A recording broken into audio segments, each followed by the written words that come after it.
ನಮಸ್ತೆ, welcome back to our channel Soumya recipe corner. ಯಾವಾಗಲೂ ಎಗ್ನ ಒಂದೇ ಥರದಲ್ಲಿ ತಿಂದು ನಿಮಗೇನಾದರೂ ಬೇಜಾರಾಗಿದ್ದರೆ ಖಂಡಿತವಾಗ್ಲೂ ಈ ರೀತಿ ಒಂದ್ಸರಿ ಟ್ರೈ ಮಾಡಿ. ಕ್ಯಾಪ್ಸಿಕಮ್ ಹಾಗೆ ಕ್ಯಾಬೇಜ್ನ ಯೂಸ್ ಮಾಡಿಕೊಂಡು ಸ್ಪೆಷಲ್ಲಾಗಿ ಯಾವ ರೀತಿ ಎಗ್ ಬುರ್ಜಿ ಮಾಡೋದು ಅಂತ ಈ ವಿಡಿಯೋದಲ್ಲಿ ತೋರಿಸಿದ್ದೀನಿ, ನೋಡೋಣ ಬನ್ನಿ. ಇವಾಗ ನಾನು ಎಗ್ ಬುರ್ಜಿ ಮಾಡಲಿಕ್ಕೆ 6 ಮೊಟ್ಟೆನ ನಾನು ಈ ರೀತಿ ಓಪನ್ ಮಾಡಿ ಒಂದು ಬೌಲ್ಗೆ ಹಾಕ್ಕೊಂಡಿದ್ದೀನಿ. ಇದನ್ನು ನಾನು ಇವಾಗ ಒಂದು ಪ್ಯಾನ್ಗೆ ಸ್ವಲ್ಪ ಆಯಿಲ್ ಹಾಕ್ಕೊಂಡು ಚೆನ್ನಾಗಿ ಅದು ಬಿಸಿ ಆದಮೇಲೆ ಓಪನ್ ಮಾಡಿ ಇಟ್ಕೊಂಡಿರೋಂತಹ ಮೊಟ್ಟೆ ಎಲ್ಲನೂ ಕೂಡ ನಾನು ಇವಾಗ ಸೇರಿಸ್ತಾ ಇದ್ದೀನಿ. ಇವಾಗ ನಾವು ಇದನ್ನು ಕ್ಲೀನಾಗಿ ಬುರ್ಜಿ ಮಾಡ್ಕೊಬೇಕಾಗತ್ತೆ. ಅದಕ್ಕೋಸ್ಕರ ನಾನು ಈ ರೀತಿಯಾಗಿ ತಿರುಗಿಸ್ಕೊಂಡು ಅದನ್ನು ಕ್ಲೀನಾಗಿ ಬೇಯಿಸ್ಕೊಬೇಕಾಗತ್ತೆ. ಇದು ಬೇಯಬೇಕಾದ್ರೇ ನಾನು ಸ್ವಲ್ಪ ಉಪ್ಪು ಮತ್ತು ಸ್ವಲ್ಪ ಕಾಳು ಮೆಣಸಿನ ಪುಡಿನೂ ಕೂಡ ನಾನು ಇದರಲ್ಲೇ ಸೇರಿಸ್ಕೊಂಡು ಇದನ್ನು ಕ್ಲೀನಾಗಿ ಫ್ರೈ ಮಾಡ್ಕೊಬೇಕಾಗತ್ತೆ. ನಾವು ಈ ರೀತಿಯಾಗಿ ಸಪ್ರೇಟಾಗಿ ಎಗ್ ಬುರ್ಜಿನ ನಾವು ಫಸ್ಟಿಗೆ ರೆಡಿ ಮಾಡಿ ಇಟ್ಕೊಬೇಕಾಗತ್ತೆ. ಇದನ್ನು ನೀವು ನಿಧಾನಕ್ಕೆ ಮಾಡಿಕೊಂಡ್ರೆ ನಿಮಗೆ ಸ್ವಲ್ಪ ಎಗ್ ಸೈಜೆಲ್ಲ ಸ್ವಲ್ಪ ದಪ್ಪದಾಗಿ ಬರುತ್ತೆ. ತಕ್ಷಣಕ್ಕೆ ನೀವು ಬಿಸಿ ಆದಾಗಲೇ ನೀವು ಕೈ ಹಾಕಿ ಇದನ್ನು ತಿರುಗಿಸೋದ್ರಿಂದ ಸಣ್ಣ ಸಣ್ಣದಾಗಿ ಕನ್ವರ್ಟ್ ಆಗುತ್ತೆ ಅಷ್ಟೇ. ಈಗ ನೋಡಿ ಎಗ್ ಬುರ್ಜಿ ಎಲ್ಲ ಕ್ಲೀನಾಗಿ ರೆಡಿಯಾಗಿದೆ. ಇದನ್ನು ನಾನು ಇವಾಗ ಒಂದು ಪ್ಲೇಟ್ಗೆ ಶಿಫ್ಟ್ ಮಾಡ್ಕೊಂಡಿದ್ದೀನಿ. ಮತ್ತು ಅದೇ ಪ್ಯಾನ್ಗೆ ನಾನು ಸ್ವಲ್ಪ ಆಯಿಲ್ ಹಾಕ್ಕೊಂಡು ಆಯಿಲೆಲ್ಲ ಬಿಸಿ ಆದಮೇಲೆ ಸ್ವಲ್ಪನೇ ಕ್ಯಾಬೇಜ್ ತೊಗೊಂಡಿರೋಂತಹದ್ದು ನೋಡಿಕೊಂಡು ನೀವು ಸೇರಿಸ್ಕೊಬೋದು. ಕ್ಯಾಬೇಜ್ನು ಕೂಡ ನಾನು ಸೇರಿಸ್ಕೊಂಡು ಇದನ್ನು 1-2 ನಿಮಿಷ ಹೀಗೆ ಫ್ರೈ ಮಾಡ್ಕೊತೀನಿ. 1-2 ನಿಮಿಷ ಆದಮೇಲೆ ನಾನು ಇವಾಗ ಇದ್ರ ಜೊತೆಗೇ ನಾನು ಇವಾಗ ಕ್ಯಾಪ್ಸಿಕಮ್ನು ಕೂಡ ನಾನು ಆ್ಯಡ್ ಮಾಡ್ಕೊತಾ ಇದ್ದೀನಿ.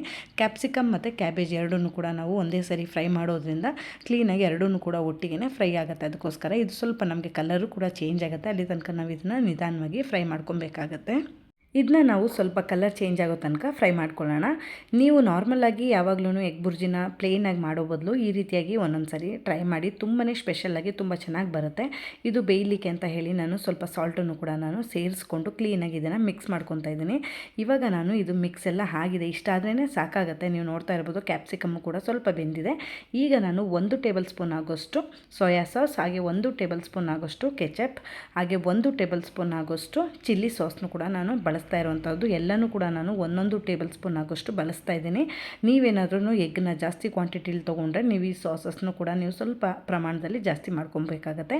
ಇದನ್ನು ನಾವು ಇವಾಗ ಲೋ ಫ್ಲೇಮಲ್ಲೇ ಇದೇ ರೀತಿಯಾಗಿ ಫ್ರೈ ಮಾಡ್ಕೊಬೇಕಾಗತ್ತೆ. ಚೆನ್ನಾಗಿದು ಫ್ರೈ ಎಲ್ಲ ಆದಮೇಲೆ ಇವಾಗ ನಾನು ಈಗ ಹುರ್ಕೊಂಡಿರೋಂಥ ಮೊಟ್ಟೆನೂ ಕೂಡ ನಾನು ಸೇರಿಸ್ತಾ ಇದ್ದೀನಿ. ನೀವು ನೋಡ್ತಾ ಇರ್ಬೋದು ಈ ಹುರ್ಕೊಂಡಿರೋಂಥ ಮೊಟ್ಟೆನೂ ಕೂಡ ನಾವು ಸೇರಿಸ್ಕೊಂಡು ಇದನ್ನೆಲ್ಲನೂ ಕೂಡ ನಾವು ಮಿಕ್ಸ್ ಮಾಡ್ಕೊಬೇಕಾಗುತ್ತೆ. ತುಂಬ ಚೆನ್ನಾಗಿ ಬರುತ್ತೆ. ನೀವು ಡೆಫಿನೆಟ್ಲಿ ಮನೇಲಿ ಒಂದ್ಸರಿ ಟ್ರೈ ಮಾಡಿ, ತುಂಬಾ ಅದ್ಭುತವಾಗಿ ಬರುತ್ತೆ. ಇವಾಗ ನಾವು ಕೊನೆಯದಾಗಿ ಇದಕ್ಕೆ ಕೊತ್ತಂಬರಿ ಸೊಪ್ಪನ್ನ ಆ್ಯಡ್ ಮಾಡಿಕೊಂಡ್ರೆ ಎಗ್ ಬುರ್ಜಿ ರೆಡಿ ಆಗುತ್ತೆ. ನೀವು ನೋಡ್ತಾ ಇರ್ಬೋದು ತುಂಬಾ ಸಿಂಪಲ್ಲು, ತುಂಬಾ ಟೇಸ್ಟಿಯಾಗಿರುತ್ತೆ. ನಾರ್ಮಲ್ಲು ಎಗ್ ಬುರ್ಜಿಗಿಂತನೂ ಇದು ಒಂದು ರೀತಿ ಸ್ಪೆಷಲ್ಲಾಗಿ ತುಂಬಾ ಚೆನ್ನಾಗಿ ಬರುತ್ತೆ ಟೇಸ್ಟು. ನೀವು ಕೂಡ ಏನಾದರೂ ಇದನ್ನು ಟ್ರೈ ಮಾಡಿಲ್ಲ ಅಂದರೆ ಮನೇಲಿ ಒಂದ್ಸರಿ ಟ್ರೈ ಮಾಡಿ. ಕೊನೆಯದಾಗಿ ನಾನು ಇದಕ್ಕೆ ಸ್ವಲ್ಪ ಪೆಪ್ಪರ್ ಪೌಡರ್ನ ಆ್ಯಡ್ ಮಾಡಿ ಇದನ್ನು ಒಂದ್ಸರಿ ಮಿಕ್ಸ್ ಮಾಡಿದ್ರೆ ರೆಡಿ ಆಗುತ್ತೆ ನೋಡಿ capsicum cabbage egg bhurji.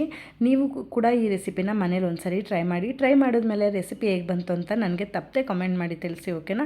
I hope ಈ ವಿಡಿಯೋ ನಿಮಗೆ ಇಷ್ಟ ಆಗಿದೆ ಅಂತ ಭಾವಿಸ್ತೀನಿ. ವಿಡಿಯೋ ಇಷ್ಟ ಆಗಿದೆ ವಿಡಿಯೋಗೆ ಲೈಕ್, ಶೇರ್, ಕಾಮೆಂಟ್ ಮಾಡೋದು ಮರಿಬೇಡಿ. ಹಾಗೆ ವಿಡಿಯೋ ಯೂಸ್ಫುಲ್ ಅನ್ಸರೆ ನಿಮ್ಮ ಫ್ರೆಂಡ್ಸ್ ಆ್ಯಂಡ್ ಫ್ಯಾಮಿಲಿಗೂ ಕೂಡ ವಿಡಿಯೋನ ಶೇರ್ ಮಾಡಿ ಅಂತ ಕೇಳ್ತಾ, ಯಾರೆಲ್ಲ ನನ್ನ ಚಾನಲ್ನ ಸಬ್ಸ್ಕ್ರೈಬ್ ಮಾಡ್ಕೊಂಡು ನೋಡ್ತಾ ಇದ್ದೀರಾ ಥ್ಯಾಂಕ್ ಯು ಸೋ ಮಚ್. ಹಾಗೆ ಸಬ್ಸ್ಕ್ರೈಬ್ ಮಾಡ್ಕೊಳ್ದೆ ನೋಡ್ತಾರೆ ಖಂಡಿತವಾಗ್ಲೂ ಈ ಕೂಡಲೇ ಸಬ್ಸ್ಕ್ರೈಬ್ ಮಾಡ್ಕೊಂಡು ನೋಡಿ ಅಂತ ಕೇಳ್ತೀನಿ.